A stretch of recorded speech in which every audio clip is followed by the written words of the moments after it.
Why is it that when one guy stares at a girl, it's called flirting, but when another guy stares at that girl, he gets a restraining order? Hi, I'm Tom and welcome to the Dopamine Factory, where today we explore how two people can live in the same world, yet experience completely different realities, and how you can still succeed if you learn how to adjust. 2 years ago, I was planning a trip for 15 friends. And at some point in the preparation, we were sitting in a friend's home and started talking about going out to clubs and if we would even manage to get in. This was the moment my friend's girlfriend jumped in and said, Guys, relax, no worries. Last year I went there with 15 good-looking girls and getting in was no problem at all. We even got free drinks all night. Yeah, almost the same. Which was the moment I realized that we were two people talking about the same city and the same clubs, yet living in a completely different universe. By default, we all live in two realities. Our external reality, covering things like jobs, looks, money, network and access to people and places. And our internal reality, covering our values, our fears, our discipline, our hopes, our emotional stability. In theory, both universes align. Meaning, if you're selfish and immature in your internal world, you should fail in the outside world. And if you're kind and grounded in the internal world, you should thrive in the external world. But that's often not how things work, as some of the kindest people are invisible and broke, while some of the most arrogant people have everything. So yes, honesty, kindness and stability in your internal world are the foundation of being a good human being. But let's make sure to not be naive and always also measure our external reality, to make sure that also there we reach our full potential. To be blunt, life is not designed to be fair. Some people are born rich and beautiful, others are born with invisible gifts like humor, resilience and empathy, and yes, some start with nothing.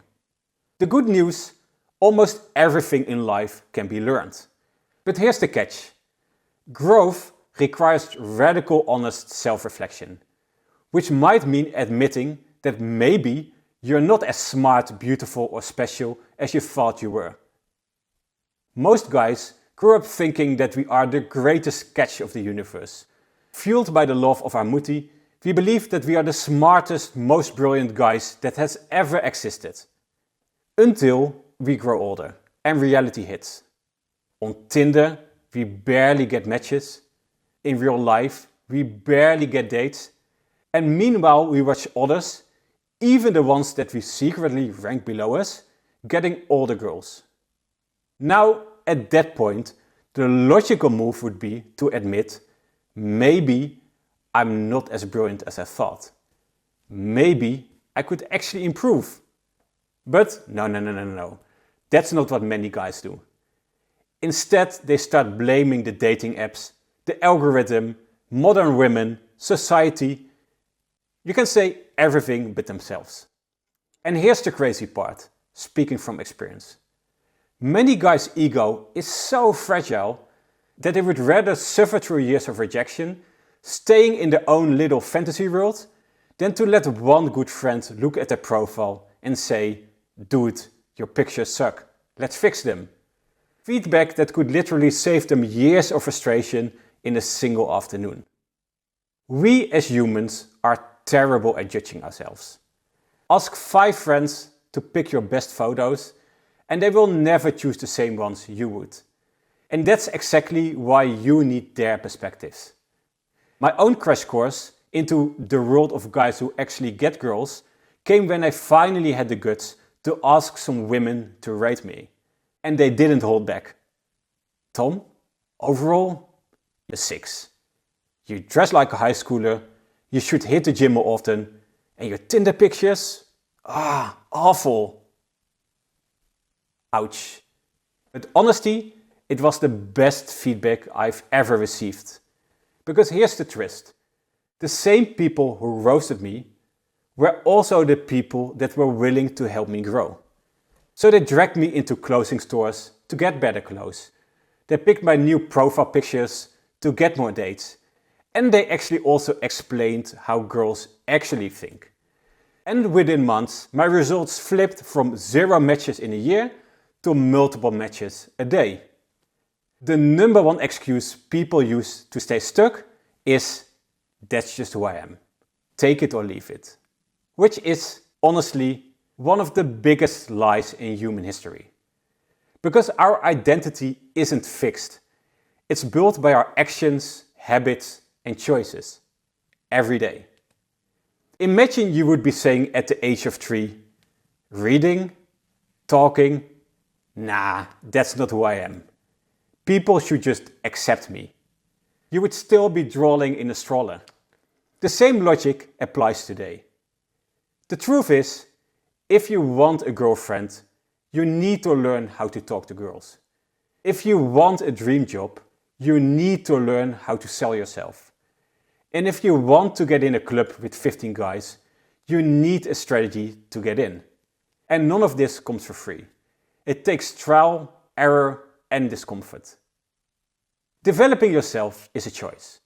Sure, if you want to wear that Iron Maiden shirt to every date and job interview you have, because that's who you are, go ahead. But don't be surprised you get no results. For everyone else, improving yourself doesn't make you fake. You are not less you if you sharpen your communication skills. You are not fake if you get help with your Tinder profile.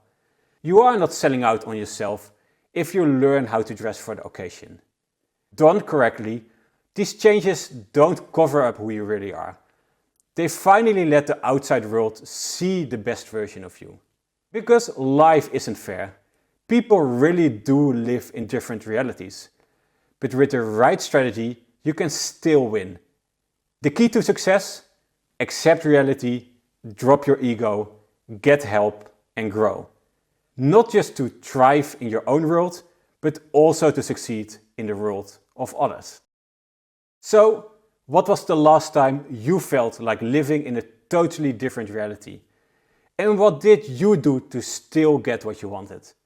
Let me know in the comments, and if you enjoyed this video, make sure to give it a like and subscribe. It's the best way to make the channel grow, and it's your unique chance to give me a little spike of dopamine today. Thank you for watching, and I love to see you in the next one. Much love, Tom.